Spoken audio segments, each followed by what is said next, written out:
আসসালামু আলাইকুম ভিউয়ার্স, রেহেনা রান্নাঘরে আপনাদেরকে স্বাগতম। আশা করি দেশ ও প্রবাসে যায় যেখানে আছেন আল্লাহর রহমতে ভালো আছেন, সুস্থ আছেন।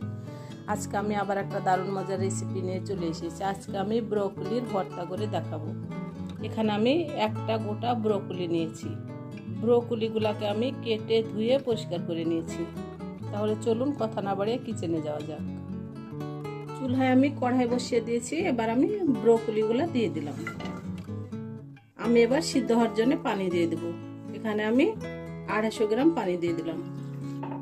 আমি এবার গ্যাসটা অন করে দেব। আমি এখান থেকে অল্প কিছু লবণ দিয়ে দেব। এবার আমি ব্রোকলিগুলোকে ঢেকে দেব। আমি এবার ঢাকনাটা উঠিয়ে নেব। আমি ব্রোকলিগুলোকে একবার উল্টে পাল্টে দেব।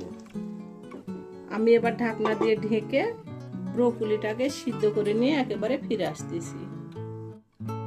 আমি এবার ঢাকনাটা উঠিয়ে নিব। ব্রোকলিগুলা আমার প্রায় সিদ্ধ হয়ে গেছে। আমি আর ঢাকনা দিয়ে ঢাকবো না। আমি এবার খোলা রেখে পানিটা আমি শুকিয়ে নেব। পানিটা আমি শুকিয়ে নিয়ে একেবারে আমি ফিরে আসতেছি। দেখুন ব্রোকলিগুলার আমার পানি একেবারে শুকিয়ে গেছে। আমি এবার গ্যাসটা অফ করে দেব। আমি এবার ব্রোকলিগুলাকে উঠিয়ে নেব। আমি এই প্লেটে উঠিয়ে নিলাম। ব্রোকলিগুলো আমার ঠান্ডা হয়ে গেছে। এবার আমি ভর্তাটা করে নিব।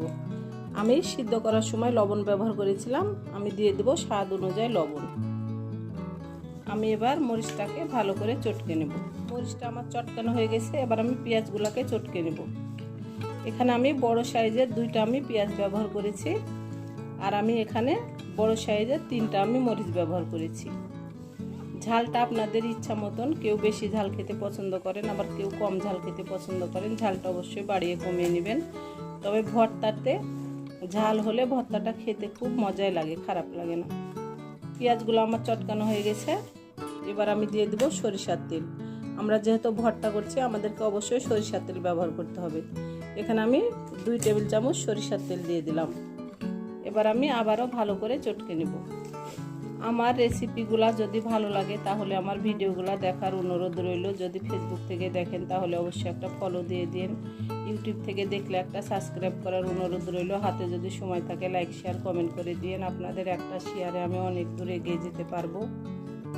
আমি এবার ব্রোকলিগুলোকে আমি হাত দিয়ে ম্যাশ করে নেব। আমি এবার ভর্তাটা করে নিয়ে ফিরে আসতেছি।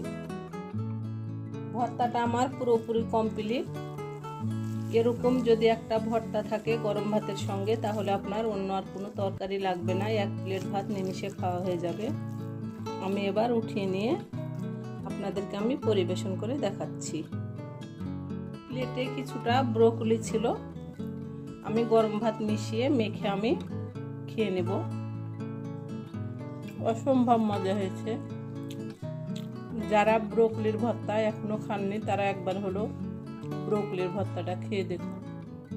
একবার বানিয়ে খেলে বারবার খেতে ইচ্ছা করবে। হয়ে গেছে আমার পরিবেশন করা। আশা করি আমার রেসিপিটা অবশ্যই ভালো লাগবে। যদি ভালো লাগে তাহলে আমার চ্যানেলটিতে লাইক কমেন্ট শেয়ার করতে ভুলবেন না।